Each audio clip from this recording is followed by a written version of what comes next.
হযরত আব্দুল ইবনে আব্বাস রাদিয়াল্লাহু তাআলা আনহুমা থেকে বর্ণিত রাসূল করিম সাল্লাল্লাহু আলাইহি ওয়াসাল্লাম ইরশাদ করেছেন, আল্লাহ রাব্বুল আলামিনের নিকট জিলহজ মাসের প্রথম 10 দিনে আল আমালুস সালিহ, নেক আমল করা, নেক কাজ করা এত প্রিয়, এই 10 দিন ছাড়া অন্য কোনো দিন নেক আমল করা আল্লাহর কাছে তো প্রিয় না। জিলহজ মাসের প্রথম 10 দিনের নেক আমল আল্লাহ রাব্বুল আলামিনের কাছে এত প্রিয়। আল্লাহ রাসূল যখন বলেছেন জিলহজ মাসের প্রথম 10 দিনের আমল আল্লাহর কাছে প্রিয়, সাহাবায়ে কেরাম জানতেন আল্লাহর কাছে সবচেয়ে প্রিয় আমল হলো আল জিহাদু ফি সাবিলিল্লাহ, আল্লাহর রাস্তায় যুদ্ধ করা এবং জিহাদ করা। তাই সাহাবীরা জিজ্ঞেস করলেন, ইয়া রাসূলুল্লাহ, ইয়া হাবিবাল্লাহ, ওয়ালাল জিহাদু ফি সাবিলিল্লাহ, আল্লাহর রাস্তায় জিহাদ করাও কি এত প্রিয় নয়? নবী করিম সাল্লাল্লাহু আলাইহি ওয়াসাল্লাম বলেন, ওয়ালাল জিহাদু ফি সাবিলিল্লাহ ইল্লা রাজুলুন খরাজা বিনাফসিহি ওয়া মালিহি ফালাম ইয়ারজি মিন যালিকা বিশাই। রাসূল বলেন, জিলহজ মাসের প্রথম 10 দিনের আমলের চেয়ে আল্লাহর কাছে জিহাদ করা বেশি প্রিয় নয়। তবে যে ব্যক্তি নিজের জান নিয়ে, মাল নিয়ে জিহাদে চলে গিয়েছে আর কোনো কিছু নিয়ে ফিরে আসতে পারে নাই, সেই ব্যক্তির কথা ভিন্ন। প্রিয় হাজিরিন, আজ জিলকদ মাসের 4th জুমা, শেষ জুমা।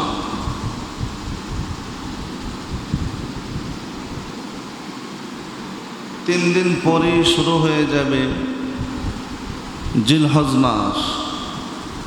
আর জিলহজ মাসের 10 তারিখে আল্লাহ রাব্বুল আলামিন আমাদের জন্য কুরবানির মতো গুরুত্বপূর্ণ এক ইবাদতের ব্যবস্থা রেখেছেন, বলে আলহামদুলিল্লাহ। পবিত্র মাহে রমজানুল মুবারকের পরে আমাদের সকলের জন্য সবচেয়ে গুরুত্বপূর্ণ ফজিলতপূর্ণ ইবাদতের মৌসুম হল জিলহজ মাসের প্রথম 10 দিন। জিলহজ মাসের প্রথম 10 দিনের ইবাদত আল্লাহ তাআলার কাছে অত্যন্ত পছন্দনীয় এবং গুরুত্বপূর্ণ আমল।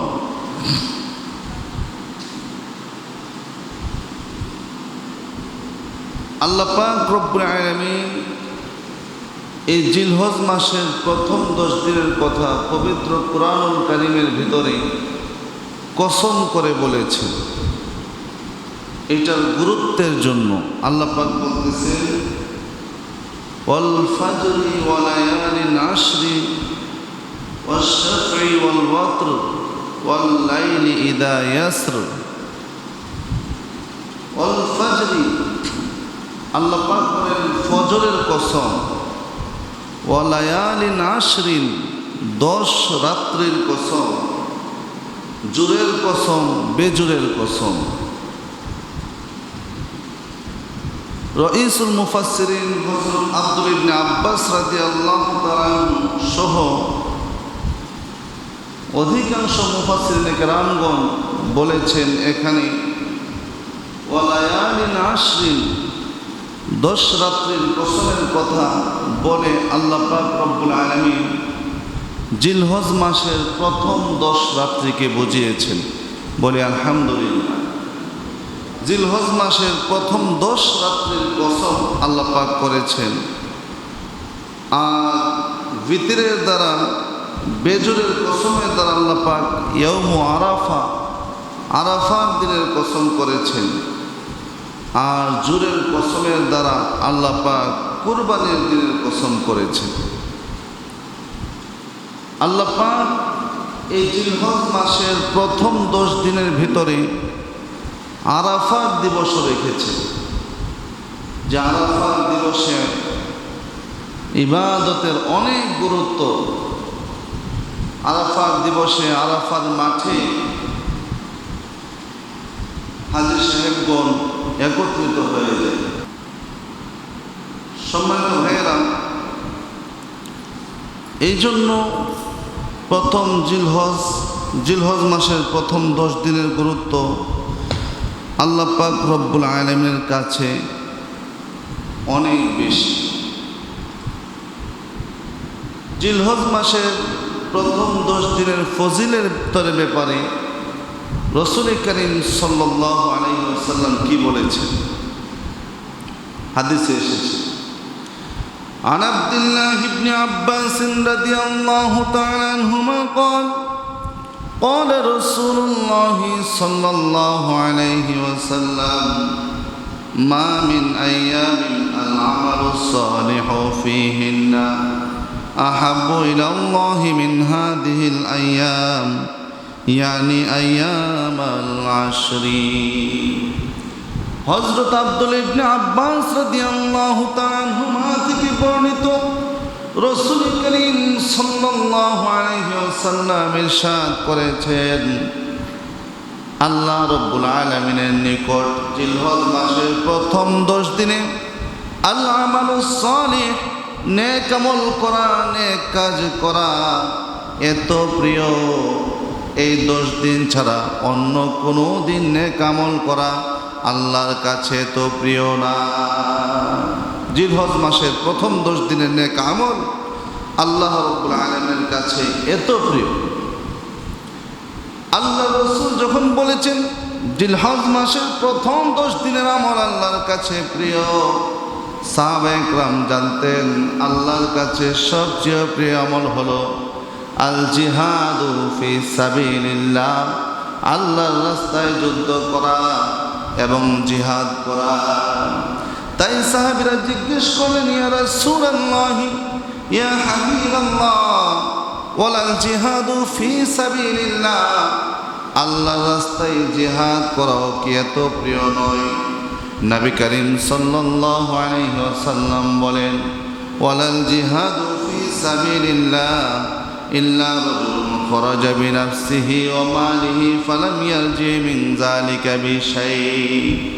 রাসূল বলেন, জিলহজ মাসের প্রথম 10 দিনের আমলের চেয়ে আল্লাহর কাছে জিহাদ করা বেশি প্রিয় নয়। তবে যে ব্যক্তি নিজের জান নিয়ে, মাল নিয়ে জিহাদে চলে গিয়েছে আর কোনো কিছু নিয়ে ফিরে আসতে পারে নাই, সেই ব্যক্তির কথা ভিন্ন। তবে যে ব্যক্তি জিহাদে গিয়ে নিজের জানকেও মালকেও খরচ করেছে, এমনকি নিজের জীবনটা পর্যন্ত আল্লাহর রাস্তায় শহীদ করে দিয়েছে, তার কথা ভিন্ন। বাকি আল্লাহ রাব্বুল আলামিনের কাছে সাধারণত জিহাদে গিয়ে যুদ্ধ করার চেয়েও প্রিয় আমল হলো জিলহজ মাসের প্রথম 10 দিনে ইবাদত করা। আমার ভাইয়েরা, এবার আমরা জিলহজ মাসের প্রথম 10 দিনের ইবাদতগুলো কি? 1 নম্বর ইবাদত হলো এই 10 দিনকে জিকিরে আজকারে কাটিয়ে দেওয়া। আল্লাহ পাকের জিকিরের মধ্য দিয়ে এই 10 দিন কাটানো। আল্লাহ পাক রব্বুল আলামিন কুরআনুল কারীমে বলেন, وَيَذْكُرُ اسْمَ اللَّهِ فِي أَيَّامٍ مَّعْلُومَاتٍ عَلَى مَا رَزَقَهُم مِّن بَهِيمَةِ الْأَنْعَامِ। আল্লাহ রাব্বুল আলামিন বলেন, আমার বান্দারা যেন জিলহজ মাসে, আমার বান্দারা যেন নির্দিষ্ট দিনগুলোতে আমি তাদেরকে যে চতুষ্পদ প্রাণী দিয়েছি, এই প্রাণীগুলোর উপরে আল্লাহ তাআলার নাম স্মরণ করে। এই নির্দিষ্ট দিন দ্বারা কোন দিন বোঝানো হয়েছে? হযরত আব্দুল্লাহ ইবনে আব্বাস রাদিয়াল্লাহু তাআলা বলেন, আইয়ামুল মালুমাত, নির্দিষ্ট দিনের দ্বারা আল্লাহ রাব্বুল আলামিন এখানে জিলহজ মাসের প্রথম 10 দিনকে বুঝিয়েছেন। বলেন সুবহানাল্লাহ। এই 10 দিনে বেশি বেশি করে জিকির করা। আর হাদিসে কি এসেছে?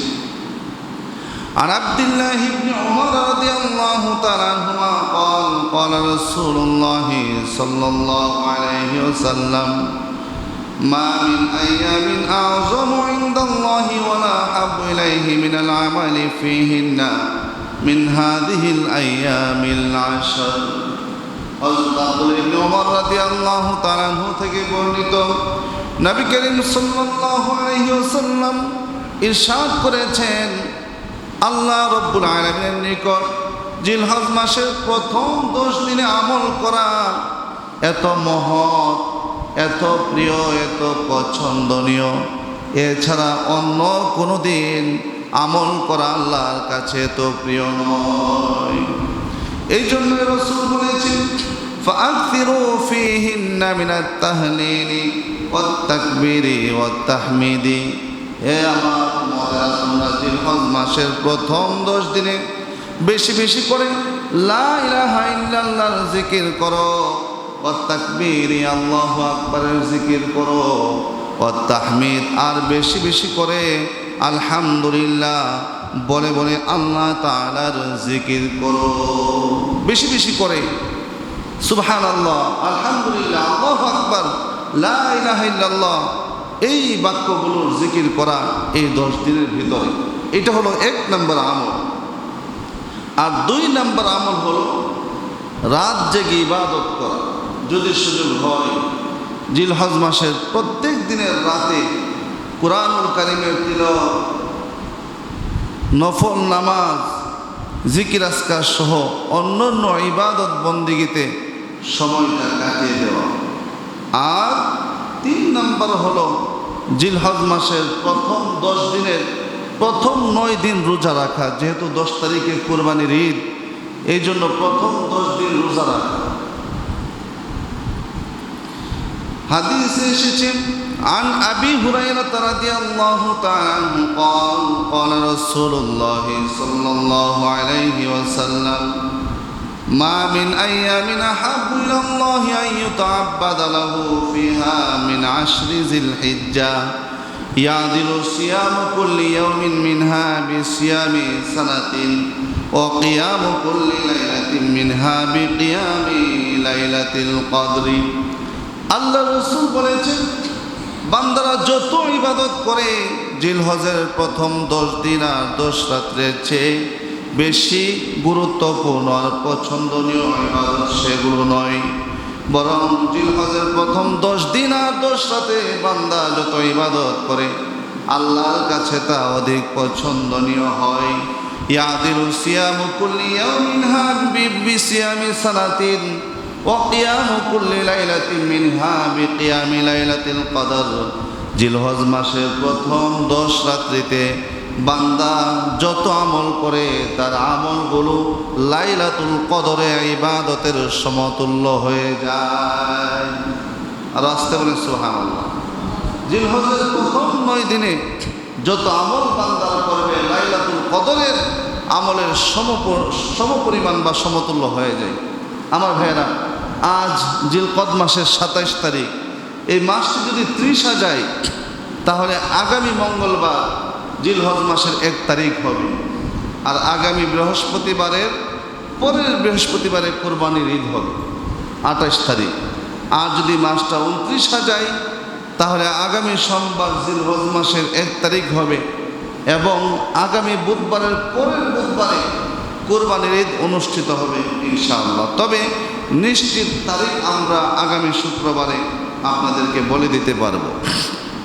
তাহলে জিলহজ মাস যখন শুরু হবে, এর প্রথম 9 রাত্রির ইবাদত আল্লাহ তাআলার কাছে লাইলাতুল কদরের ইবাদতের সমতুল্য। আর প্রথম 9 দিনের ইবাদত, 9 দিনের আমল আল্লাহর কাছে কত প্রিয়। রাসূল বলতেছেন, ইয়াদিলু সিয়ামু কুল্লি ইয়াউমিন মিনহা বিসিয়ামি সানাতিন।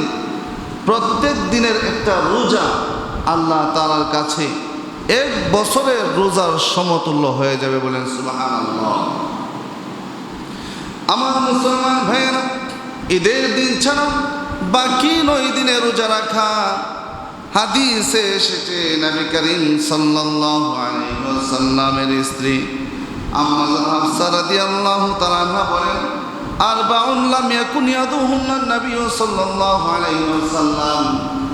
4টি আমল এমন আছে যে 4টি আমল আল্লাহর রাসূল তার জীবনে কোনো দিন ছেড়ে দেন নাই।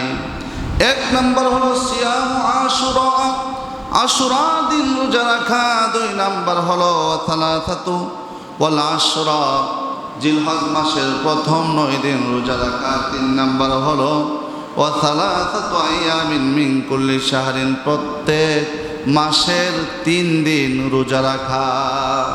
আইয়ামে বীজের রোজা 13, 14, 15, প্রত্যেক আরবি মাসের 13, 14, 15 তারিখে রোজা নবী করিম সাল্লাল্লাহু আলাইহি ওয়াসাল্লাম কখনো ছাড়েননি। আর 4 নম্বর যে আমল রাসূল ছাড়েননি সেটি হলো রাকাআতাইনি ক্বাবলাল গাদাতি, ফজরের নামাজের পূর্বে 2 রাকাত সুন্নত। ফজরের নামাজের পূর্বে 2 রাকাত সুন্নত, 2 রাকাত সুন্নত নামাজ নবী করিম সাল্লাল্লাহু আলাইহি ওয়াসাল্লাম জীবনে কখনো ছেড়ে দেননি। তাহলে আমরা আমল পেলাম জিলহজ মাসের প্রথম 10 দিনকে জিকির আজকারে কাটিয়ে দেওয়া, 2 নম্বরে রাত জেগে ইবাদত করা, 3 নম্বরে প্রথম 9 দিন রোজা রাখা। সম্ভবত মেশিন বন্ধ করছে, জানালা খুলে। জিলহজ মাসের প্রথম 9 দিন রোজা রাখা, এক একটা রোজা এক এক বছরের রোজার সমতুল্য হয়ে যাবে, বলেন সুবহানাল্লাহ। বিশেষ করে আরাফার দিনে রোজা রাখা, লা সাইমান সৌমু আরাফাতা, বিশেষ করে আরাফার দিন রোজা রাখা। সৌদি আরব হাজি সাহেবদের জন্য আরাফার দিন হলো জিলহজ মাসের 9 তারিখ। চাঁদের হিসাবে আমাদের দেশে, সৌদি আরবের 9 তারিখে আমাদের দেশে হয় 8 তারিখ। এই জন্য চাঁদের হিসাবে জিলহজ মাসের 9 তারিখ যখন আসবে তখন আমাদের বাংলাদেশে আমাদের জন্য এই রোজাটা রাখা সওয়াবের কাজ এবং নেকির কাজ। অনেকে এটাকে গলিয়ে ফেলে যে সৌদি আরবের হিসাবে আরাফার দিন আমরা রোজা রাখব, এই হিসাবে 8 জিলহজ রোজা রাখাকে তারা গুরুত্ব দিয়ে থাকেন। আমার ভাইয়েরা, যদি সৌদি আরবের হিসাবে 8 জিলহজ আমরা রোজা রাখি আরাফার রোজা, তাহলে 9 জিলহজ সৌদি আরবের হিসাবে আমাদেরকে ঈদ করতে হবে। তো এই আমলটা তারা করে যারা সৌদি আরবের সাথে মিল রেখে রোজা রাখে এবং রোজা ভাঙ্গে এবং সৌদি আরবের সাথে মিল রেখে ঈদ করে। কিন্তু আমরা আমল করি, নবী করিম সাল্লাল্লাহু আলাইহি ওয়াসাল্লাম বলেছেন তোমরা চাঁদ দেখে রোজা রাখো, চাঁদ দেখে রোজা ভাঙ্গো। তাই আমরা চাঁদ দেখে আমাদের দেশে 9 জিলহজ যেদিন হবে সেদিন আমরা রোজা রাখব। আবার হাজি সাহেবদের জন্য আরাফার মাঠে রোজা রাখা নিষেধ, কারণ হজ করা অত্যন্ত কঠিন কাজ, কষ্টের কাজ। কিসের খাওয়া দাওয়া, হাজি সাহেব দৌড়াচ্ছেন, একটার পর একটা কাজে ব্যস্ত আছেন, তার জন্য কষ্ট না হয় এই জন্য সৌদি আরবে যারা হজ করবেন তাদের জন্য আরাফার দিন রোজা রাখার দরকার নেই। আমার ভাইয়েরা, তবে কেউ যদি জিলহজ মাসের প্রথম 9 দিন রোজা রেখে ফেলে তার ক্ষেত্রে আর কোনো প্রশ্নই থাকে না, তার 8 নম্বর দিনও রোজা রাখা হলো, 9 নম্বর দিনও রোজা রাখা হয়ে গেল। তাহলে আরাফার দিন 9 জিলহজ রোজা রাখলে কি সওয়াব হবে, এর ফজিলতটা কি আমরা দেখেন হাদিসের মধ্যে রাসূল করিম সাল্লাল্লাহু আলাইহি ওয়াসাল্লাম কি বলেছেন আমরা সেটি দেখি। قال رسول الله صلى الله عليه وسلم صيام يوم عرفة أحتسب على الله أن يكفر السنة التي قبله والسنة التي بعده। নবী করিম সাল্লাল্লাহু আলাইহি ওয়াসাল্লাম বলেছেন, বিশেষ করে আরাফার দিনে কোনো মানুষ যদি রোজা রাখে আল্লাহ তাআলা তার 2 বছরের গুনাহ মাফ করে দিবে। কয় বছরের গুনাহ? as-sanatallaতি ক্বাবলাহু ওয়াস-sanatallaতি বাদাহু, আগের 1 বছরের গুনাহ, পরের আরেক বছরের গুনাহ। মুফাসসিরিনগণ বলেছেন, মুহাদ্দিসিনগণ এই হাদিসের ব্যাখ্যা করেছেন, পরের 1 বছরের গুনার দ্বারা উদ্দেশ্য হইল বান্দার সগীরা গুনাহ, কারণ কবিরা গুনাহ আল্লাহ রাব্বুল আলামিন তওবা ছাড়া মাফ করেন না, আমরা এটা সবাই জানি।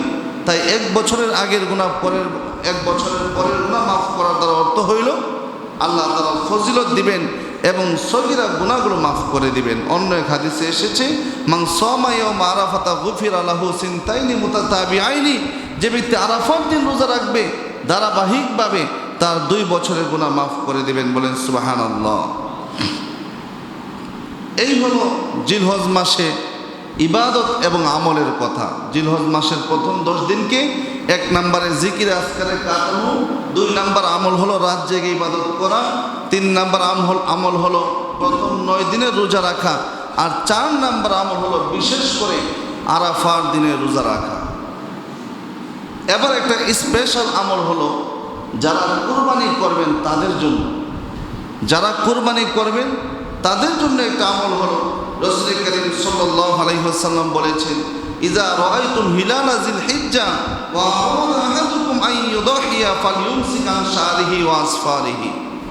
তোমাদের মধ্য থেকে যে ব্যক্তি কুরবানি করার ইচ্ছা করলো এবং সে জিলহজ মাসের চাঁদ দেখলো, সে যেন তার চুল আর নখ না কাটে। অন্য এক হাদিসে এসেছে, ফালা ইয়াকুযান্না মিন শারিহি ওয়ালা মিন আসফারিহি। ওই কুরবানি দাতা যেন তার চুল, নখ এবং শরীরের অন্যান্য অবাঞ্ছিত পশম না কাটে। কখন? যখন জিলহজ মাসের চাঁদ দেখবে। আমরা জিলহজ মাসের চাঁদ আগামী রবিবার দিবাগত রাতে দেখব, যদি 29 মাস শেষ হয়। আর যদি মাসটা 30 শেষ হয় তাহলে সোমবার দিবাগত রাতে দেখব। তাহলে কি করতে হবে? যারা কুরবানি দিবেন ওনারা আগামী রবিবার মাগরিবের আগে আগে যদি মাথার চুল বড় হয়ে থাকে কেটে ফেলবো, নখগুলো কেটে ফেলবো, বগলের পশম, নাভির নিচের অবাঞ্ছিত পশম পরিষ্কার করে নিব। কুরবানির দিন পশু কুরবানি দিয়ে এইগুলোকেও সাথে কুরবানি দিয়ে দিব এবং কেটে নিব, পরিষ্কার করে নিব। এটা হলো কুরবানি দাতাদের আমল। এতে করে আল্লাহ রাব্বুল আলামিন বান্দাকে দ্বিগুণ সওয়াব দান করেন, বলেন সুবহানাল্লাহ। এখন যারা কুরবানি করবেন না তারা এই আমলটি করতে পারবেন কিনা? হাদিসে এসেছে তারও ইচ্ছা করলে এই আমলটি করতে পারবে। কারণ রাসূল করিম সাল্লাল্লাহু আলাইহি ওয়াসাল্লাম একদিন এক ব্যক্তিকে বলতেছেন যে আল্লাহ পাক রব্বুল আলামিন আমাকে হুকুম দিয়েছেন আমি যেন কুরবানির দিনকে, জিলহজ মাসের 10 নম্বর দিনকে ঈদের দিন বানাই। ওই দিন তোমরা তোমাদের পশুগুলো কুরবানি করবা। এক ব্যক্তি বলল, ইয়া রাসূলুল্লাহ, আমার কাছে একটা দুধ দানকারিনীর ছোট্ট গাভী উটনি আছে, আমি কি এটিকে কুরবানি করতে পারবো? এটি আমার নয়, অন্য ব্যক্তির কাছ থেকে করো জেনেছি। রাসূল করিম সাল্লাল্লাহু আলাইহি ওয়াসাল্লাম বলেছেন, না, এটিকে তোমার কুরবানি করতে হবে না, যেহেতু তোমার কুরবানি করার তৌফিক নাই। ওয়ালাকিন তাখুযু মিন শারিকা ওয়া তুকাল্লিমু আসফারিকা ওয়া তাকুসসু শারিবিকা। কুরবানির পরে তুমি তোমার হাতের নখগুলো কেটে ফেলবা, মাথার চুল কেটে ফেলবা, বগলের নিচের পশম, নাভির নিচের পশমগুলো কেটে ফেলবা। ফাযালিকা তামামু উযহিয়াতিকা ইনদাল্লাহি আযজা ওয়া জাল্লা। তাহলে এইটাই আল্লাহ পাক রব্বুল আলামিনের কাছে তোমার কুরবানি বলে বিবেচিত হবে, বলেন সুবহানাল্লাহ। এই জন্য ফজলতের আশায় আমরা এই কাজটি করতে পারি। হযরত ইবনে সিরিন রাহমাতুল্লাহি আলাইহি তিনি অপছন্দ করতেন যখন জিলহজ মাসের 10 দিন শুরু হয়ে যাইত কেউ যেন তাদের বাচ্চাদের মাথার চুলও না ফালায়, এদিকে তিনি লক্ষ্য করতেন এবং কেউ ফেলাইলে তিনি এটাকে অপছন্দ করতেন। আমার ভাইয়েরা, তাহলে এই আমলগুলো আমরা করব যারা কুরবানি দিব এবং যারা কুরবানি দিব না, সবাই আল্লাহ রাব্বুল আলামিনকে খুশি করার জন্য আমাদের হাতের নখ, এরপরে মাথার চুল, আমাদের শরীরের অবাঞ্ছিত পশমগুলোকে চাঁদ দেখার আগে আগে কেটে নিতে পারবো এবং কুরবানির দিন, কুরবানির ঈদের পরে এইগুলো আবার কেটে ফেলতে পারবো ইনশাআল্লাহ। কুরবানি অত্যন্ত গুরুত্বপূর্ণ একটি আমল। এই আমলটা আল্লাহ রাব্বুল আলামিন সবার উপর সমানভাবে ফরজ করেননি। আল্লাহ পাক কুরবানিকে ওয়াজিব করেছেন সাহেবে নিসাবের উপর। সাহেবে নিসাবের উপর কুরবানি করা ওয়াজিব। কিতাবের মধ্যে লিখেছে সাহেবে নিসাব কাকে বলে? যেই ব্যক্তির কাছে 10 জিলহজ, 10, 11, 12, এই 10 জিলহজ ফজরের নামাজের পর থেকে নিয়ে 13 জিলহজ আসর পর্যন্ত, 10, 11, 12, 12 জিলহজ আসর পর্যন্ত 52.5 ভরি রূপা কিংবা 7.5 তোলা স্বর্ণ অথবা এর বাজার মূল্য থাকবে, তার উপরেই কোরবানি ওয়াজিব হয়ে যাবে। জাকাতের ক্ষেত্রে কোরবানি ওয়াজিব হওয়ার জন্য শর্ত ছিল ওই মালের উপর পূর্ণ 1 বছর অতিবাহিত হতে হবে। কিন্তু কোরবানির ক্ষেত্রে পূর্ণ 1 বছর অতিবাহিত হওয়া শর্ত নয়।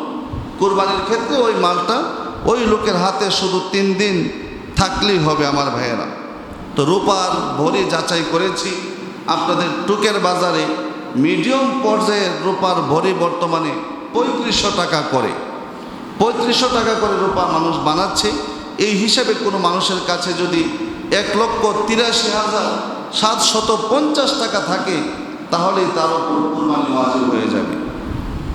কুরবানি ওয়াজিব হওয়ার জন্য জাকাতের মতো এতগুলো শর্ত নয়। কুরবানি ওয়াজিব হওয়ার জন্য কোনো মানুষের যদি তার নিজস্ব একটা বাড়ি ছাড়া আরও একটা বাড়ি থাকে, যে বাড়িটাতে মানুষ ভাড়া থাকে, ওই বাড়ির ভাড়া সে খেয়ে থাকে, তাহলে ওই বাড়ির মানুষের ভাড়াটিয়াদের ভাড়ার উপরেও কুরবানি চলে আসবে, যদি এটা নেশাব পরিমাণের হয়ে যায়। আমার ভাইয়েরা, জিলহজ মাসের আরেকটি গুরুত্বপূর্ণ আমলের কথা বলতে ভুলে গিয়েছি। জিলহজ মাসের আরেকটি গুরুত্বপূর্ণ আমল হলো 9ই জিলহজ ফজরের নামাজের পর থেকে নিয়ে 13ই জিলহজ আসরের নামাজের পর পর্যন্ত মোট 5 দিন 23 ওয়াক্ত নামাজের পরে একবার তাকবীরে তাশরিক পড়া ওয়াজিব। 9ই জিলহজ আরাফার দিন অর্থাৎ কুরবানির ঈদের আগের দিন ফজরের নামাজের পর থেকে নিয়ে 13ই জিলহজ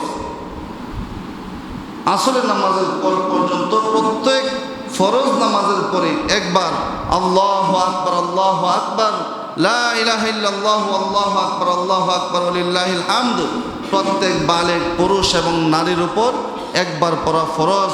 পুরুষেরা যখন মসজিদে নামাজ আদায় করবে জামাতের পরে নিম্ন আওয়াজে মধ্যম আওয়াজে পড়বে, অথবা ঘরের ভিতরে একাই কি নামাজ আদায় করলেও পড়তে হবে।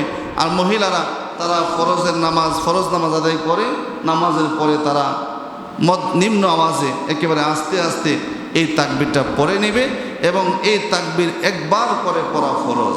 আমার ভাইয়েরা, এত গুরুত্বপূর্ণ আমল কুরবানি। কুরবানি যদি কোনো মানুষ করে তার ফজিলত কি, তার লাভ কি? আসেন দেখি আমরা হাদিসের ভিতরে রাসূল করিম সাল্লাল্লাহু আলাইহি ওয়াসাল্লাম কি বলেছেন। আন আয়েশা রাদিয়াল্লাহু তাআলা আনহা قالت قال رسول الله صلى الله عليه وسلم ما عمل ابن آدم من عمل يوم النحر أحب إلى الله من إهراق الدم। আল্লাহ নবী বিশ্ব নবী আকায়ে নামদার তাজেদারে মদিনা আহমদ মুস্তাফা জনাবে মুহাম্মদুর রাসূলুল্লাহ সাল্লাল্লাহু আলাইহি ওয়াসাল্লাম বলেছেন, কুরবানির দিনে মানুষেরা যত আমল করে সকল আমলের চেয়ে আল্লাহ তাআলার কাছে সবচেয়ে প্রিয় আর পছন্দের আমল হলো নিজের কুরবানির পশুর রক্ত প্রবাহিত করা। কুরবানির পশুর রক্ত প্রবাহিত করা আল্লাহ তাআলার কাছে সবচেয়ে বেশি প্রিয় এবং পছন্দের আমল। আমার ভাইয়েরা, রাসূল আরো বলেছেন, ওয়া ইন্নাহু লা ইয়াতি ইয়াউমাল কিয়ামাতি বিকুরুনিহা ওয়া শারিহা ওয়া আজলাফিয়া। কুরবানির ওই পশুটা, যে পশুটাকে বান্দা আল্লাহর জন্য কুরবানি করে দিয়েছেন, ওই পশুটা কাল কিয়ামতের ময়দানে তার শিং, তার খুর আর তার পশম নিয়ে আল্লাহ পাকের দরবারে উপস্থিত হবে। অন্য এক রিওয়ায়াতে এসেছে, ওই কুরবানির পশুটাকে কাল কিয়ামতের ময়দানে মিজানের পাল্লায় 70 গুণ ওজন দিয়ে বান্দার আমল নামায় নেকি লিখিয়া দেওয়া হবে। ওয়া ইন্নাদ দামা লা ইয়াকাউ মিনাল্লাহি বিমাকানিন ক্বাবলা ইয়াকা বিল আরদি ফাতিবু বিহা নাফসান।